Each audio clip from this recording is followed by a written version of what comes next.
బాలకృష్ణుని చంపడానికి వచ్చిన పూతన ఎవరు? సాక్షాత్తు శ్రీ మహావిష్ణువుకే స్తన్యమిచ్చే అదృష్టవంతురాలు ఎలా అయింది?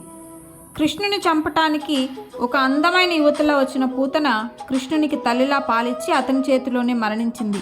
చనిపోయిన ఆమె శరీరాన్ని తగులబెడుతూ ఉంటే సుగంధ పరిమళాలు గోకులమంతా వ్యాపించాయట. ఆ ధూమంలో నుండి ఒక దివ్య శరీరం లేచి ఊర్ధ్వలోకాల వైపు వెళుతూ ఉంటే గంధర్వులు ఎవరిమే అని నారద మహర్షిని అడిగారట. వామనావతార కాలంలో యజ్ఞవాటికకు వస్తున్న వామనుని చూసి ఇలాంటి బాలుడికి తల్లినైతే బాగుండు అని అనుకుందిట ఆమె.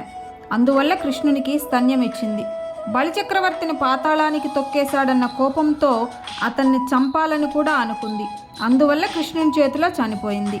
ఆమె బలిచక్రవర్తి కూతురు రత్నమాల. పూర్వజన్మ భాగ్యం చేత తన దేహాన్ని కృష్ణార్పణం చేసుకుంది.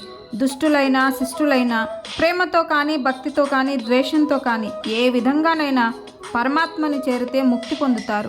పూతన శరీరంలోని కల్మషమంతా స్తన్య రూపంలో శ్రీహరి త్రాగటం వల్ల ఆ కాలుతున్న రాక్షసి దేహం నుండి పరిమళమైన గంధం వెలువడింది.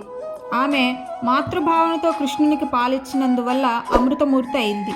అందుకని పూతన దివ్యదేహం వైకుంఠం వైపు వెళుతోంది అన్నారు నారద మహర్షి. జై శ్రీకృష్ణ.